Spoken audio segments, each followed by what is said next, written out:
Hello, good morning everyone.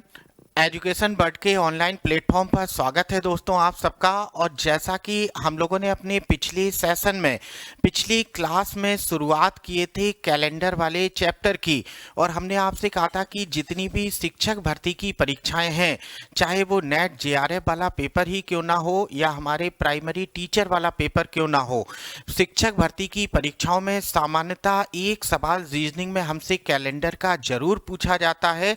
और हमारे ऐसे विद्यार्थी जो एसएससी या रेलवे या हम कहें ट्रिपल एसएससी या बीडीओ या और दूसरे किसी कंपटीशन एग्जाम की तैयारी कर रहे हैं, तो उन परीक्षाओं में भी सामान्यतः कैलेंडर का एक सवाल जरूर पूछा जाता है। आप लोगों को अपने पिछले क्लास के बारे में याद होगा, हमने आपको पिछले वाले क्लास में बताया था लीप ईयर। लीप ईयर का मतलब ऐसा वर्ष जिसमें 366 दिन होते हैं। 366 दिन होते हैं और हमारी फरवरी कितने दिन की होती है? 29।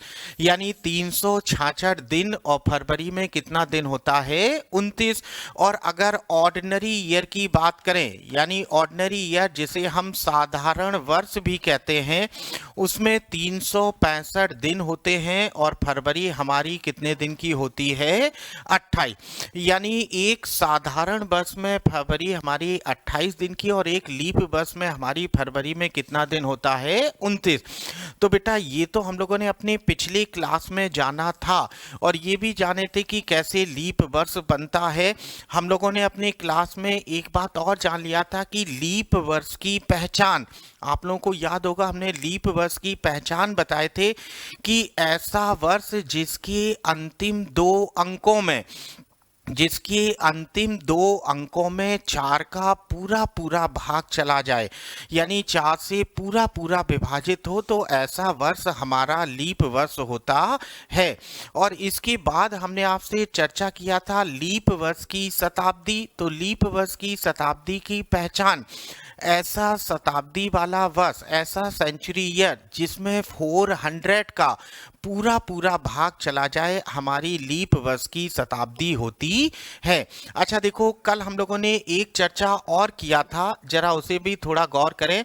एक चर्चा हम लोगों ने कर लिया था यहाँ पर, आपको याद होगा हमने आपको बताया था कि साधारण वर्ष में हमारे टोटल दिनों की संख्या कितनी होती है? 365। और फरवरी होती है हमारी 28 दिनों की, जबकि लीप वर्ष में 366 और फरवरी होती है हमारी 29 दिनों की। ये बातें तो हम लोगों ने अपने पिछले क्लास में किए थे।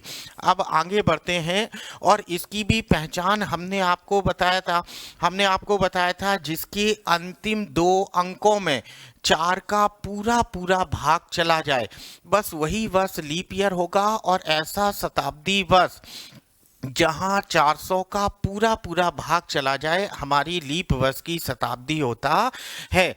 अच्छा, ये एक हेडिंग हमने आपको बताया था विषम दिन। विषम दिन, ऑड डेज, या इसी को कहते हैं अतिरिक्त दिन। विषम दिन के बारे में बताया था कि 7 से भाग देने पर जो शेष बचे, बस वही हमारा क्या होता है? विषम दिन। यानी 7 से भाग देने पर हमारा जितना शेष बचे, अब ये जितना शेष कैसे? मान लीजिए जैसे हमने यहाँ लिखा है 20 दिन। अब अगर हम आपसे पूछें कि 20 दिनों में कुल टोटल कितना ऑड शेष या विषम दिन होंगे, तो हम इसमें 7 से भाग दे देंगे, 7 दूनी 14, और शेष कितना बचेगा? 6। तो अब ये जो 6 शेष बचा है, यही हो जाता है हमारा विषम दिन। यानी जो 6 शेष बचा है वो हमारा क्या होगा? विषम दिन। आई होप ये विषम दिन वाला कॉन्सेप्ट आप लोगों को क्लियर हो रहा होगा। अब मान लीजिए अगर हमने आपसे कहा कि पूरे के पूरे एक वर्ष में यानी एक साधारण वर्ष में कुल टोटल कितना विषम दिन होगा, तो अब आपको पता है विषम दिन पता करने के लिए कितने से डिवाइड करते हैं? 7 से। हमने यहाँ डिवाइड कर दिया है, 35 हो गया है, यहाँ बचा है 1 और 7 दूनी 14। यानी कि देखो एक हमारा शेष, और जो शेष बचा है बस वही हमारा क्या होता है? विषम दिन। जो शेष बचा है वो होता है हमारा विषम दिन, और ये 52 सप्ताह तो पूरे पूरे। तो हम कह सकते हैं कि एक साधारण वर्ष में, हम बात कर रहे हैं साधारण वर्ष की, एक साधारण वर्ष में हमारे 52 तो सप्ताह होते हैं, 52 वीक्स। और ऑड या विषम दिन कितना होता है? एक साधारण वर्ष में विषम दिन की संख्या एक, जबकि एक लीप वर्ष में, देखो लीप वर्ष कितना होता है? 366 डेज का 7 से डिवाइड कर देंगे तो हमारा यहाँ पर लीप वर्ष में विषम दिन कितना आ जाएगा? 2। देखें 1 14, यहाँ पर विषम दिन कितना बचेगा? 2। तो एक साधारण वर्ष में विषम दिन 1 और एक लीप वर्ष में विषम दिन की संख्या कितनी होती है? 2। कल आपको याद होगा, कल हम लोगों ने कुछ अलग अलग महीनों के कोड याद किए थे, और दिनों का भी कोड हम लोगों ने जाना था और सेंचुरी का भी कोड जाना था। अगर हम सेंचुरी की यहाँ पर चर्चा करें तो सेंचुरी के कोड के बारे में हमने आपको बताया था 1600, 1700, 1800 और ये 1900। हमने आपको बताया था कि जो भी हमारी लीप वर्ष की सेंचुरी है उसका कोड हमेशा कितना होता है? 6। यानी लीप वर्ष की सेंचुरी का कोड कितना रहेगा? 6। और ऑर्डिनरी ईयर फिर इसके बाद 4, 2 और फिर रहेगा 0। इसी प्रकार अगर हम 2000 की बात करें तो लीप वर्ष की सेंचुरी 6, 2100 का कोड हो जाएगा 4, 2200 का कोड हो जाएगा हमारा 2 और 2300 का कोड हमारा कितना हो जाएगा? 0। अब इसके बाद अगर फिर से आगे बात करें 2400 तो फिर से कितना हो जाएगा? 6। यानी लीप वर्ष की सेंचुरी का कोड हमेशा कितना होता है? 6। तो अगर हम लोग कोड की चर्चा कर लें तो आपको याद होगा कल वाले सेशन में देखें हमने ये कुछ मंथ के आपको अलग अलग कोड बताए थे। हमने आपको बताया था यहाँ पर जनवरी, फरवरी, मार्च, इस पहले 3 महीनों का कोड 12 का स्क्वायर, अगले 3 महीने का कोड हो जाता है हमारा 5 का स्क्वायर। नेक्स्ट अगले 3 महीने का कोड 6 का स्क्वायर और अगले 3 महीने का कोड 12 का स्क्वायर प्लस 2। ये हमने आपको ट्रिक बताई थी इनको याद रखने की, और इसके बारे में तो हम लोग चर्चा कर ही चुके हैं। लीप वर्ष की सेंचुरी, लीप वर्ष की सेंचुरी, लीप ईयर की अगर सेंचुरी है तो कोड हमेशा कितना होगा? 6। और उसके आगे बस 2 कम करते जाते हैं, 6, 4, 2 और फिर 0, फिर से 6, 4, 2 और फिर 0। अच्छा, ये हमने आपको दिनों का कोड बताया था। हमने आपसे कहा था अगर हमारा शेष या विषम बचेगा तो 1 का मतलब संडे, 2 का मतलब मंडे, 3 का मतलब ट्यूसडे, 4 का मतलब वेडनेसडे, 5 थर्सडे, 6 फ्राइडे और 0 या 7 बचेगा तो हो जाएगा हमारा सैटरडे। तो 7वां दिन हमारा यहाँ पर क्या है? सैटरडे। यानी 0 शेष बचने पर हम कौन सा दिन मानते हैं? सैटरडे। और इसके बाद दिन निकालने का आपको ये ट्रिक लिखवाए थे, date plus month plus year by 4 plus century upon 7। यानी सबको जोड़कर 7 से भाग कर देंगे, फिर जितना रिमाइंडर, जितना शेष बचेगा, रिमेनिंग जितना बचा, बस वही हमारे दिन के बारे में बताता है। अब देखो बेटा, कल हमने आपको एक बात तो बताया कि यहाँ पर मंथ का कोड होगा 144 और यहाँ पर हो जाएगा अगले 3 मंथ का 025, नेक्स्ट 3 मंथ का 036 और लास्ट के 3 मंथ का 146। लेकिन ये जो कोड हैं ये कोड हमारे ऑर्डिनरी ईयर के लिए है, ऑर्डिनरी ईयर के लिए हैं। लेकिन अगर वर्ष लीप ईयर हुआ, इसको नोट करना है आपको, अगर वर्ष लीप ईयर हुआ तब बस केवल और केवल हमारा जो जनवरी और फरवरी का कोड है, यानी जनवरी और फरवरी के कोड में हम एक की कमी कर देते हैं। यदि हमारा लीप ईयर हुआ तो हम जनवरी का कोड लेंगे लीप ईयर में, जनवरी का कोड लेंगे 0 और फरवरी का कोड लेंगे 3 और बाकी के मंथ का कोड हमारा ज्यों का त्यों, यानी मार्च का कोड 4 है तो 4 रहेगा, अप्रैल का कोड 4 है तो 4 रहेगा, मई का कोड 2 है तो 2। केवल लीप ईयर होने पर हम जनवरी और फरवरी के कोड में एक एक की कमी करते हैं। तो आई होप आप सबने नोट डाउन कर लिया होगा अपने नोट्स में, अपनी कॉपी में, कि लीप वर्ष में हम जनवरी और फरवरी के कोड में एक एक की कमी करते हैं। अगर ये बातें क्लियर हैं तो कल हम लोगों ने कुछ सवालों को बनाया था। अब अगर अपने सवालों में आगे बढ़ें तो आपको याद होगा जो सवाल हम लोगों ने बनाए थे उसमें हम लोगों ने कल केवल 2 सवाल बनाए थे। आज इस तीसरे सवाल को बनाते हैं। तीसरा वाला क्वेश्चन आप ध्यान से देखें, यहाँ पर लिखा है 13/7 सन 2010 को हमारा कौन सा दिन रहा होगा। तो फॉर्मूला आपको याद है बेटा, date plus month plus year और ईयर बाई 4 और यहाँ पर लिखा है सेंचुरी अपॉन 7। अच्छा, यहाँ पर सेंचुरी अपॉन 7। चलो आज थोड़ा सा और प्रैक्टिस कर लेते हैं। कल समय के अभाव के कारण हम लोग केवल 1-2 सवालों पर ही प्रैक्टिस कर पाए थे। जल्दी से आप लोग प्रयास करें और बताओ कि क्या सही आंसर होगा। जल्दी से देखें और देखकर बताएं हमें कि क्या सही आंसर होगा यहाँ पर। तो देखो, अगर हम लोग आंसर की बात करें तो आपको दिखाई दे रहा होगा यहाँ पर तारीख कितना लिखा है हमारा ये। तो जरा यहाँ देखें भाई, यहाँ पर तारीख लिखी है हमारी 13, तो हमने यहाँ लिख दिया तारीख हो गई है हमारी 13। अच्छा, मंथ लिखा है जुलाई का, तो बेटा जुलाई का महीना 7वां महीना होता है और 7वें महीने में यानी जुलाई का कोड कितना होता है, जुलाई अगस्त सितंबर का कोड 036, तो जुलाई का कोड कितना हो जाएगा 0।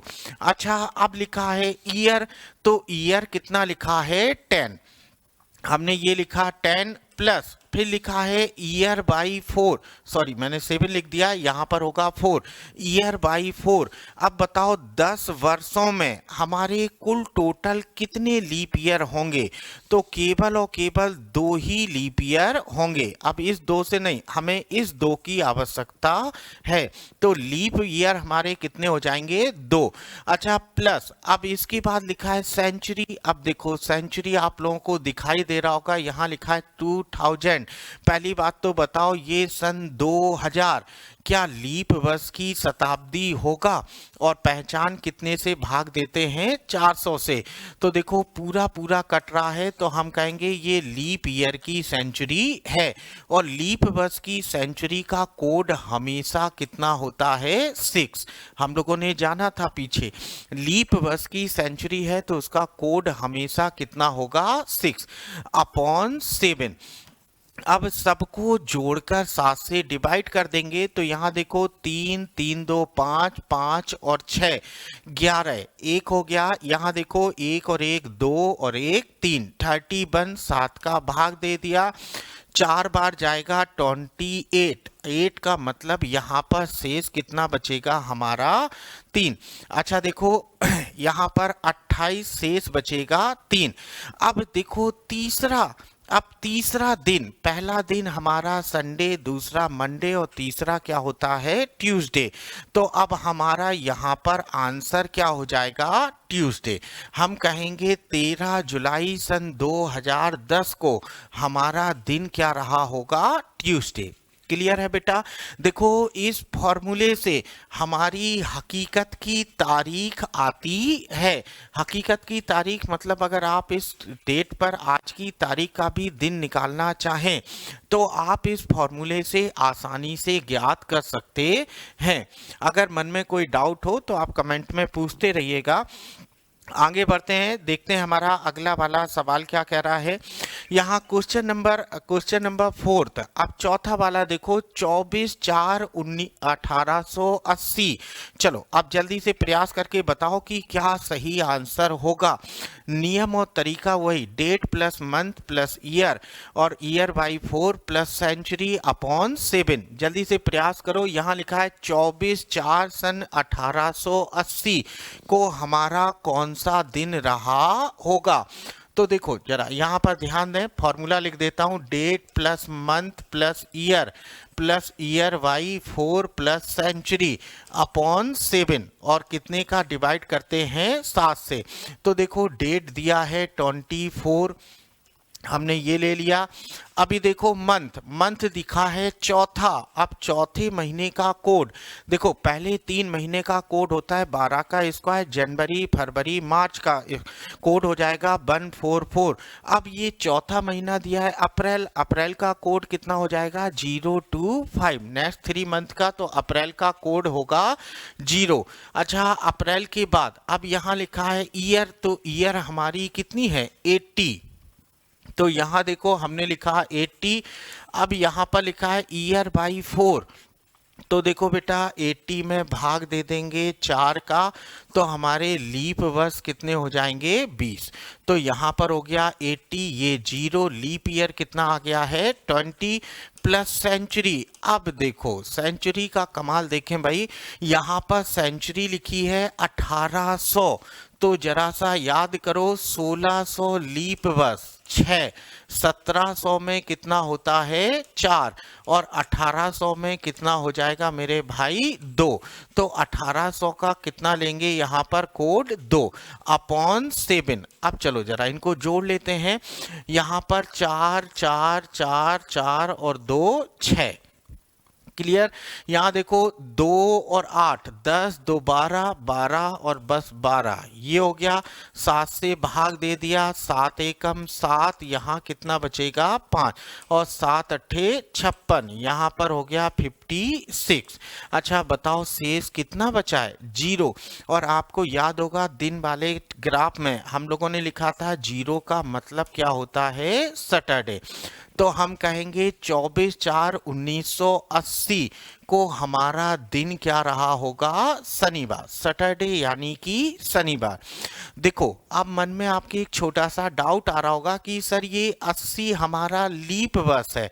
तो आपको याद होगा अभी हमने आपसे कहा था, आप नोट डाउन कर लो अपनी कॉपी में कि लीप वर्ष होने पर हम जनवरी और फरवरी के कोड में एक एक की कमी करते हैं, लेकिन शेष मंथ का कोड हमारा ज्यों का त्यों। अब देखो मंथ यहाँ चौथा था, चौथा महीना अप्रैल होता है, तो अप्रैल के कोड में कोई परिवर्तन नहीं। अप्रैल मई जून जुलाई से लेकर दिसंबर तक इनमें कोई परिवर्तन नहीं होता है। परिवर्तन केवल और केवल जनवरी और फरवरी के कोड होने पर होता है। तो आइए जल्दी से आगे बढ़ते हैं। हमारा नेक्स्ट क्वेश्चन देखें, क्वेश्चन नंबर 5। यहाँ लिखा है 10 जनवरी 1992। चलो बेटा अब देखो और देखकर बताओ कि क्या सही आंसर होगा। 10 जनवरी सन 1992 को हमारा कौन सा दिन रहा होगा। जल्दी जल्दी प्रयास कर लो। 10 जनवरी 1992। तो देखो डेट कितना है 10, जनवरी का कोड कितना होता है, मंथ का कोड जनवरी का कोड 144, याद होगा ना पहले 3 महीने का कोड। लेकिन बताओ ये 92 लिखा है 92 लीप ईयर है कि ऑर्डिनरी ईयर। अब आप कहेंगे सर 4 से पूरा पूरा कट रहा है, तो अब ये हमारा लीप ईयर है। तो भैया लीप ईयर में जनवरी का कोड बन लिया जाएगा कि 0। देखो अभी मैंने पीछे भी आपको बोला था कि लीप वर्ष होने पर जनवरी या फरवरी के कोड की चर्चा करें तो उसमें एक एक की कमी करते हैं। साधारण वर्ष में जनवरी का कोड 1 होता है, लेकिन लीप वर्ष में जनवरी का कोड कितना होता है 0। ठीक, एक की कमी कर दिया, एक में एक की कमी करोगे 0 ही तो रहेगा। अब इसके बाद ईयर हो गया 92 प्लस ईयर बाई 4। अभी देखो 92 में कितने लीप ईयर होंगे, 4 से डिवाइड कर दो, 4 दूनी 8, यहाँ बचेगा 1 और यहाँ पर हो गया है 3। तो हमारे लीप ईयर कितने हो गए हैं 23, ये हो गया। Plus century. अब देखो बेटा, सेंचुरी है यहाँ पर 1900, तो आपको पता है 1600 में 6, 1700 में 4, 1800 में 2 और 1900 में कितना होता है 0। तो ये लिखा 0/7। अब सबको जोड़कर 7 से भाग देना है। तो देखें जरा, यहाँ पर 2 और 3 5, ये हो गया है 9 और 1 10 और 2 12। यहाँ पर 125, 7 से डिवाइड कर दो, 7 एकम 7, 5 बचा है, यहाँ भी 5 हो जाएगा, 7 7 49, 49 और कितना शेष बचेगा यहाँ पर 6। अब देखो 6 शेष बचा है, तो 6 का मतलब दिन क्या होता है हमारा फ्राइडे।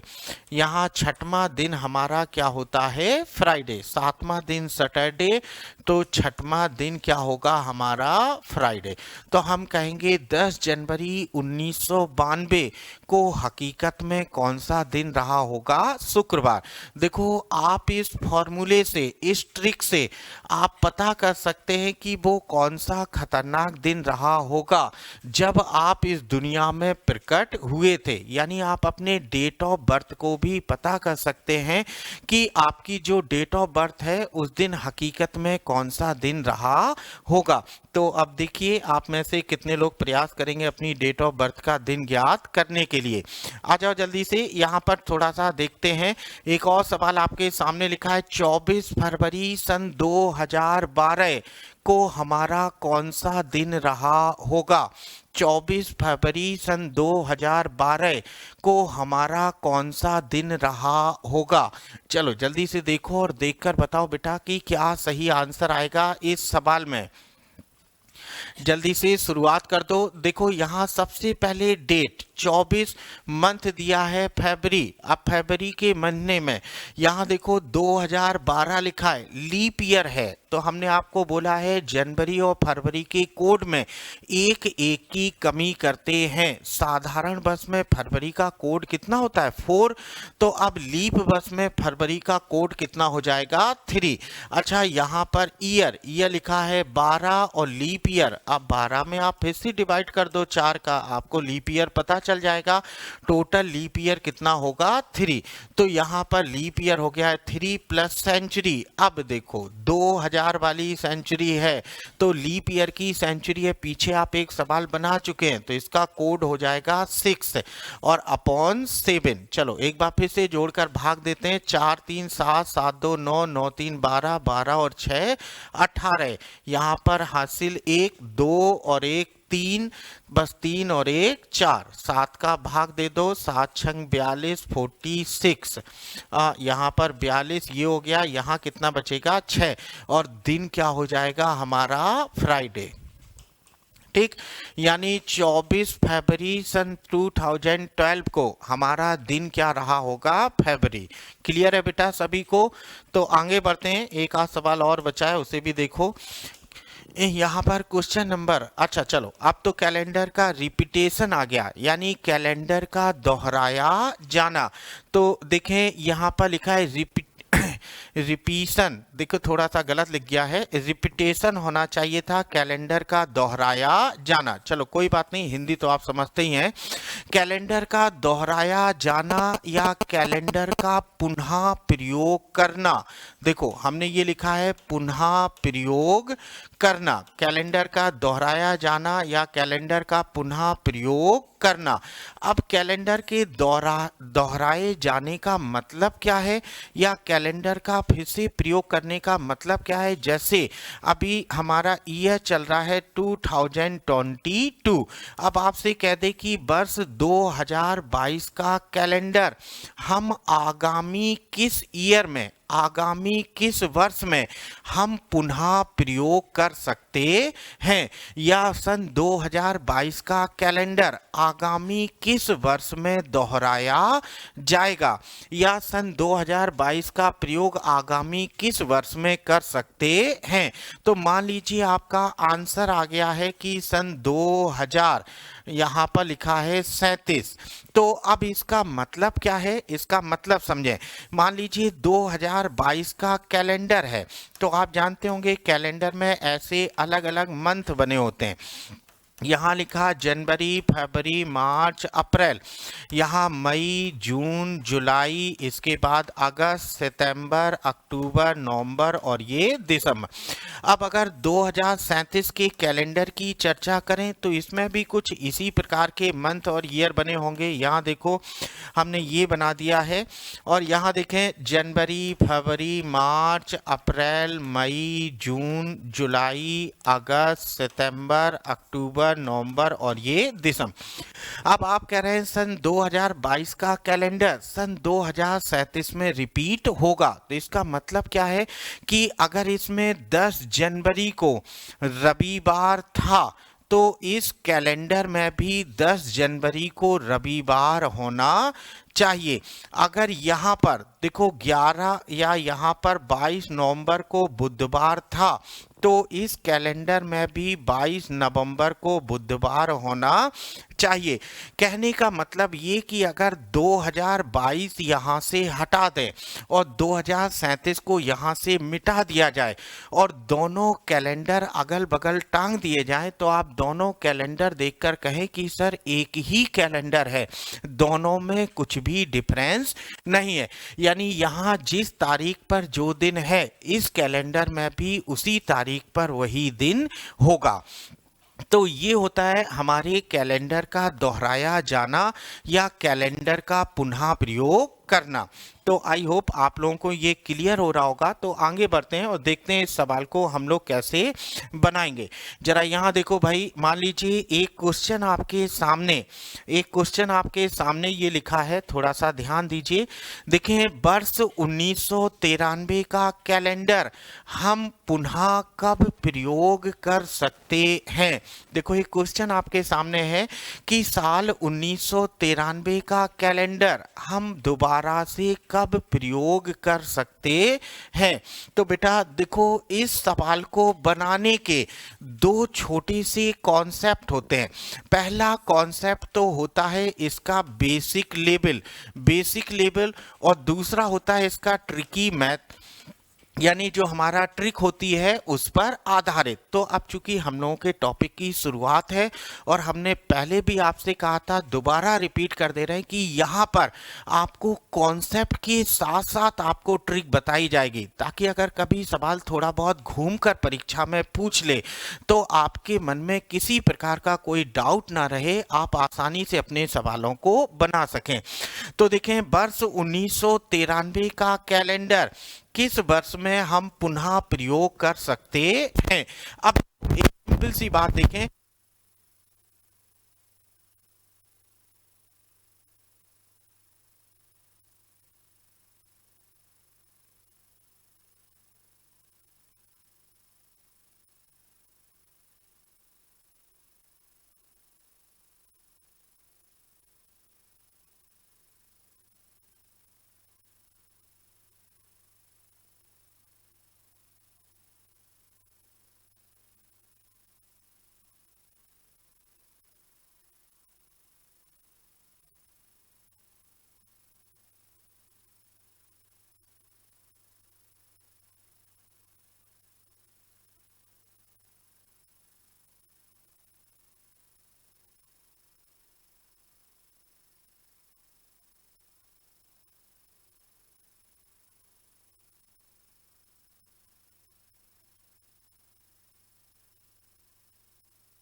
समझ गया, इसका बटन रेड थोड़ा सा हिल गया होगा।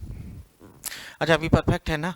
चलो आ जाओ जल्दी से। हम यहाँ पर चर्चा कर रहे थे कि अगर हमारा लीप ईयर है तो लीप वर्ष का कैलेंडर हमेशा 28 वर्षों में रिपीट होता है। यानी आपसे पूछा जाए 2004 का कैलेंडर कब हम प्रयोग कर सकते हैं, तो हम इसे करते हैं +28, और भैया जब 28 जोड़ोगे तो आंसर आ जाएगा 2032। यानी 2004 का कैलेंडर सन 2032 में हम पुनः प्रयोग कर सकते हैं। अच्छा अब ये तो हो गया हमारा लीप वर्ष का कैलेंडर। इसके लिए बड़ी आसान सी ट्रिक है, +28 करते हैं। अभी देखो साधारण वर्ष के कैलेंडर की बात करें तो साधारण वर्ष में थोड़ी सी समस्या है। समस्या क्या है कि साधारण वर्ष का अगर कैलेंडर है तो हम उसमें पहले, ये लिख दिया हमने, पहले +11 करते हैं। देखो पहले कितना करते हैं, +11 करते हैं, और बाद में हमने ये लिखा है बाद में +6 करते हैं। अब इस मन में ये आता है कि कब +11 करते हैं और कब +6 करते हैं। देखो साधारण वर्ष का अगर कैलेंडर है तो साधारण वर्ष का कैलेंडर प्राप्त करने के लिए हम या तो +11 करेंगे या तो +6, लेकिन शर्त ये भी है कि पहले +11 करके हम चेक करते हैं। अब देखो यहाँ पर थोड़े से कॉन्सेप्ट पर आते हैं, अपने सवाल के बारे में बताता हूँ आपको। हमने आपको बोला था वर्ष 1993 का कैलेंडर, यहाँ बोले हैं वर्ष 1993 का कैलेंडर कब रिपीट होगा। आपको दिखाई दे रहा है 1993 हमारा क्या है, साधारण वर्ष। अच्छा बताओ 1993 में यदि हम +11 करें तो देखें यहाँ पर जुड़ने के बाद आ जाएगा सन 2004। अच्छा बताओ 2004 हमारा लीप वर्ष है कि साधारण। आप कहेंगे सर 4 से विभाजित हो रहा है तो निश्चित है लीप वर्ष होगा। तो बेटा थोड़ा ध्यान दो, अगर +11 करने पर हमारा आंसर लीप वर्ष में आता है, अगर +11 करने पर हमारा आंसर लीप वर्ष में आता है तो हम उसमें +6 करेंगे ना कि +11। लेकिन मान लो अगर हमारा +11 करने पर आंसर साधारण वर्ष में आ जाए तो बस वही हमारा आंसर होता है, फिर हमें उसमें +6 करने की कोई रिक्वायरमेंट नहीं है, कोई आवश्यकता नहीं है। तो अब 1993 का कैलेंडर पूछा था तो हमने यहाँ पर 11 जोड़कर देखा तो हमको लीप वर्ष में आंसर मिल गया। तो देखो जनवरी का मंथ तो दोनों में सेम होगा, लेकिन समस्या आएगी फरवरी में। इसमें 28 फरवरी के बाद 1 मार्च आ जाएगा और इसमें 28 फरवरी के बाद 29 फरवरी, तो यहाँ से दोनों कैलेंडर अलग हो जाएंगे। तो अगर हमारा आंसर लीप वर्ष में आ जाए तो हम फिर उसमें +6 करते हैं और हम डायरेक्ट बता देंगे कि सन 1999 में हमारा कैलेंडर हम फिर से प्रयोग कर सकते हैं। 1993 का कैलेंडर कब रिपीट होगा, सन 1999 में। अच्छा इसी बे पे एक छोटा सा सवाल और देख लीजिए यहाँ पर, यहाँ समझे। मान लीजिए जैसे हमने यहाँ पर ये आपके सामने एक वर्ष लिख दिया है, यहाँ लिखा है सन 2005 का कैलेंडर कब रिपीट होगा, सन 2005 का कैलेंडर कब रिपीट होगा। आ जाओ जल्दी से ट्रिक पर, पहले +11 करते हैं। चलो कर दो भाई +11, तो यहाँ पर आ गया है 6, यहाँ पर हो गया 2016। आंसर आ गया लीप वर्ष में, लीप वर्ष में आंसर आ गया। तो बेटा अब इसमें कितना करोगे, +11, यहाँ पर +6 जोड़ेंगे तो 2011। 2005 का कैलेंडर कब रिपीट होगा, सन 2011 में। लेकिन अगर यही सवाल ऐसे लिखा होता, ये लिखा होता कि 2007 का कैलेंडर, देखो जल्दी से 2000, यहाँ पर 2006 का कैलेंडर कब रिपीट होगा, या 2006 का कैलेंडर हम पुनः कब प्रयोग कर सकते हैं। तो यहाँ पर कितना करेंगे, +11, यहाँ पर हो गया 7 और 2017। देखो आंसर साधारण साधारण वर्ष में आया है तो यही हमारा आंसर होगा। अब हमें +11 करने की कोई ज़रूरत नहीं। तो याद रखेंगे, समान कैलेंडर वाला वर्ष ज्ञात करने के लिए अगर साधारण वर्ष है तो +11 करके चेक करेंगे, अगर आंसर लीप वर्ष में आ गया तो फिर +6 करेंगे। और यदि लीप वर्ष का कैलेंडर कब रिपीट होगा पूछा जाए तो उसमें कुछ नहीं करना होता है, +28 करना रहता है। तो आई होप आप लोगों को ये समान कैलेंडर वाला कॉन्सेप्ट समझ में आया होगा। थोड़ा बहुत बेसिक कॉन्सेप्ट में कुछ मन में डाउट होगा, लेकिन घबराइए नहीं, जब हम लोग बेसिक सवालों पर चलेंगे तो एक एक बात आपको वहाँ पर क्लियर होगी। तो बने रहिए, जुड़े रहिए अपने चैनल के साथ, लाइक और शेयर करते रहिए। आप सबसे मुलाकात होगी अपने अगले क्लास में। Thank you all of you.